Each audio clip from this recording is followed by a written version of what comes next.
Hi all, இன்றைக்கி mini vlog பார்த்துடலாமா? Saturday வந்து பேரண்ட்ஸ் மீட்டிங் சொல்லியிருந்தாங்க. அதுக்காக தான் காலையில் எழுந்து சீக்கிரமாக டிஃபன் ரெடி பண்ணிவிட்டு தக்காளி சட்னி கேட்டிருந்தாங்க. அதுக்காக ரெடி பண்ணிட்டு இருந்தேன். ஸோ அப்படியே வந்துட்டு நம்மளோட ஐட்டம் இஞ்சி டீயும் வந்துட்டு ரெடி பண்ணி குடிச்சாச்சு.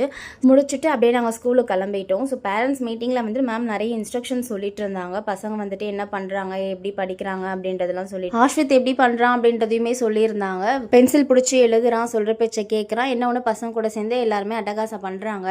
அது பழகிடும், அது நார்மல் தான் சொல்லிட்டு அப்படியே நல்ல குழந்தை மாதிரி உட்காந்துட்டு இருந்தார். வீட்டுக்கு வந்த உடனே ட்ராயிங் கொடுத்துருந்தாங்க. ஸோ அதையுமே நான் பண்ணி முடிச்சிடுவேன்னு சொல்லிட்டு பண்ணிட்டேன். வர வழியில் பொன்னாங்கண்ணி கீரை பார்த்துருந்தோம். எங்களுக்கு ரொம்பவே பிடிக்கும். ஸோ மதியம் லஞ்சுக்கு நாங்கள் வந்து பொன்னாங்கண்ணி கீரை சமைச்சு சாப்பிட்டோம். ஈவினிங் வந்து எங்கேயாவது போகலாம், வெளியில் போர் அடிக்குதுன்னு சொல்லி கேட்டிருந்தாங்க. சிவன் பார்க் போய் ரொம்ப நாள் ஆகுது. ஸோ அதனால் நாங்கள் சிவன் பார்க் கிளம்பி போயாச்சு. ஸோ எப்போவுமே வாரத்தில் வந்து 2 நாள் 3 நாள் அப்படி நாங்கள் கிளம்பி போயிடுவோம். ஸோ கொஞ்சம் டைம் இல்லாததுனால நாங்கள் இடையில போகாமல் இருந்தோம். ஸோ நேற்று வந்துட்டு ஈவினிங் குழந்தைங்களை கூட்டிகிட்டு போய் விளையாட வச்சு கூட்டிகிட்டு வந்தாச்சு. ஸோ இந்த வீடியோ உங்களுக்கு பிடிச்சிருந்தா லைக் பண்ணிக்கோங்க. நம்ம சேனல் இப்போ தான் ஃபஸ்ட் டைம் பார்க்குறீங்களா? ஸோ மறக்காமல் சப்ஸ்கிரைப் பண்ணிவிடுங்க, லைக் பண்ணிவிடுங்க. தேங்க்யூ, டாட்டா, பாய்.